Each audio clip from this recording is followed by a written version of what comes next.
Hello, welcome to my prompt for December the 5th, or January the 5th, excuse me.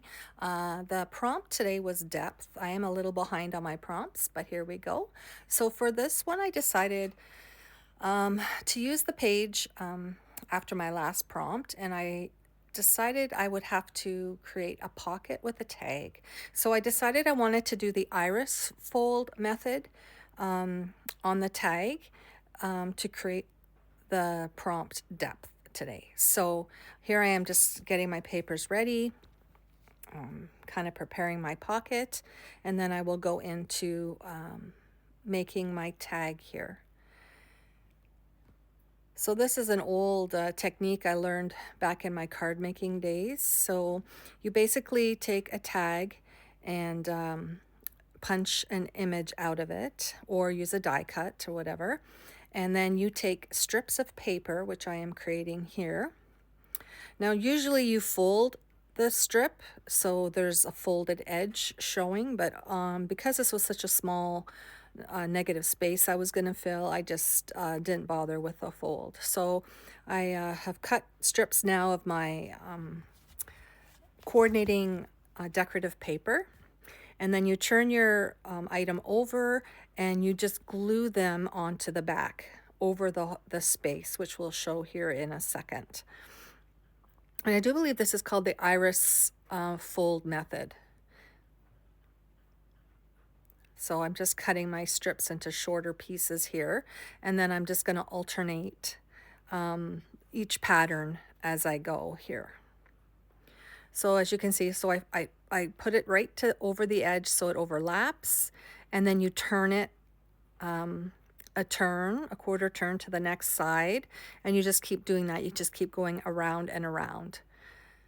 And then when you put the second layer on, you will overlap it a little bit onto the first one. So there's no space in between them. Now, like I said, a true iris fold, I do believe you would take a wider strip of the paper and fold it in half. So then the fold edge would be what would show on the front side. So here I am just going to continue around. I just keep checking so I don't put a repeating pattern on top of a repeating pattern.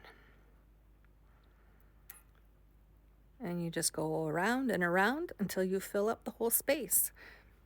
I do love this method of creating like an image. It's quite unique. So I just keep going around here adding glue. You could use wet glue as well. I just decided to use my glue stick because obviously I will cover the back of this once I am completely done adding my strips of paper.